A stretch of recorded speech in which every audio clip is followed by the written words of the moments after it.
সাল্লাল্লাহু আলাইহি সাল্লামের ঐতিহাসিক বিদায় হজের তথা খুতবা ভাষণ করেন। তার প্রতিটি বাক্যেই রাবিয়া বিন উমাইয়া বিন খালফ রাদিয়াল্লাহু তাআলা কর্তৃক তিনি পুনরাবৃত্ত করেছিলেন। সম্মানিত মুসলিম ইকরাম, আল্লাহ রাসূল সাল্লাল্লাহু আলাইহি সাল্লাম বিদায় হজের ভাষণে বলেছেন, আইয়ুহান নাস ইন্না দিমাআকুম ওয়া আ'রাদাকুম হারামুন আলাইকুম ইলা আন তালাক্কা রাব্বুকুম কা হুরমাতি ইয়াউমিকুম হাযা ফাশাহরিকুম হাযা ফাবালাদিকুম হাযা। বিদায় হজের ভাষণে আগত ও অনাগত সকল লোকদের উদ্দেশ্যে আল্লাহ রাসূল সাল্লাল্লাহু আলাইহি সাল্লাম বলেন, যতক্ষণ পর্যন্ত তোমরা তোমাদের প্রভুর সাথে মিলিত না হবে, তোমাদের রক্ত ও তোমাদের ধন সম্পদ এই দিন ও এই মাসের মতোই পবিত্র। অর্থাৎ কেউ কাউকে অন্যায় ভাবে হত্যা করতে পারবে না, কেউ কারো ধন সম্পত্তি জোর জুলুম করে নিতে পারবে না। এটা প্রত্যেকের কাছে প্রত্যেকের আমানত হিসাবে ঘোষণা করেছেন।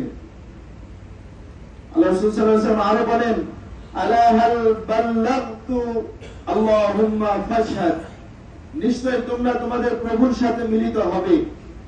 যখন তোমাদের প্রভু তোমাদের কাজ সম্পর্কে জিজ্ঞাসা করবেন এবং আমি তোমাদেরকে তার সংবাদ পৌঁছে দিয়েছি, তখন তোমরা সাক্ষ্য দিবে।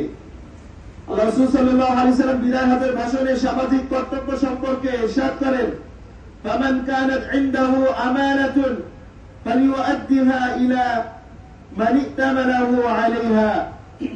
যে ব্যক্তি তোমাদের কাছে আমানত রেখেছে, তোমরা তাদের আমানত পরিপূর্ণভাবে পৌঁছে দেবে। অন্য জায়গায় আল্লাহ রাসূল সাল্লাল্লাহু আলাইহি সাল্লাম বলেন, সুদের লেনদেন হারাম, তবে তোমাদের মূলধন তোমাদের ওই কারো প্রতি অত্যাচার করো না, অত্যাচারিত হও না। অর্থাৎ আল্লাহ রাসূল সাল্লাল্লাহু আলাইহি সাল্লাম সুদকে হারাম ঘোষণা করেছেন বিদায় হজের ভাষণে। কারো যে মাল দেওয়া হবে ওই মাল থেকে বৃদ্ধি করে মাল দেওয়ার জন্য নিষেধ করেছেন। আল্লাহ রাসূল সাল্লাল্লাহু আলাইহি সাল্লাম আরো বলেন, তোমরা তোমাদের স্ত্রীদের প্রতি অধিকার রয়েছে, তোমাদের স্ত্রীদের প্রতি অধিকার রয়েছে এবং তাদেরও তোমাদের প্রতি অধিকার রয়েছে। ওই ব্যক্তি শ্রেষ্ঠ যে তার স্ত্রীর নিকটে শ্রেষ্ঠ, ওই ব্যক্তি শ্রেষ্ঠ যে তার স্ত্রীর নিকটে শ্রেষ্ঠ। এটা তাদের অবশ্যই কর্তব্য এবং মানতে হবে।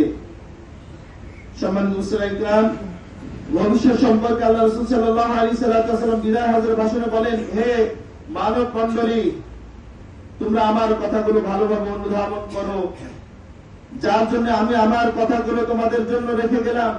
যদি তোমরা এটি দৃঢ়ভাবে গ্রহণ করো, তাহলে কোনোদিন বিপদগ্রস্ত হবে না।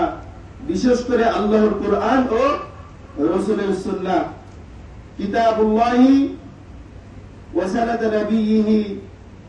আল্লাহ রাসূল সাল্লাল্লাহু আলাইহি ওয়াসাল্লাম বলেন যে তোমরা কোন সময় বিপদগ্রস্ত হবে না যদি তোমরা এই দুইটা জিনিস ভালোভাবে আঁকড়ে ধরতে পারো। একটি হলো আল্লাহর কোরআন, আর একটি হলো আল্লাহ রাসূলের হাদিস বা সুন্নাহ। যে ব্যক্তি এই দুইটা জিনিস সুন্দরভাবে আঁকড়ে ধরতে পারবে, আল্লাহ পাক রব্বুল আলামিন তাকে বিপদগ্রস্ত করবে না। আল্লাহ রাসূল সাল্লাল্লাহু আলাইহি ওয়াসাল্লাম বিদায় হজের ভাষণে আরো বলেন, একজনের অপরাধে অন্যজনকে দণ্ড দিবে না।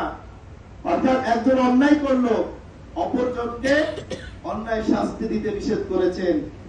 যেমন পিতার অপরাধের কারণে তার সন্তানকে অথবা সন্তানের অপরাধের কারণে তার পিতাকে যাতে শাস্তি না দেওয়া হয়। আল্লাহ রাসূল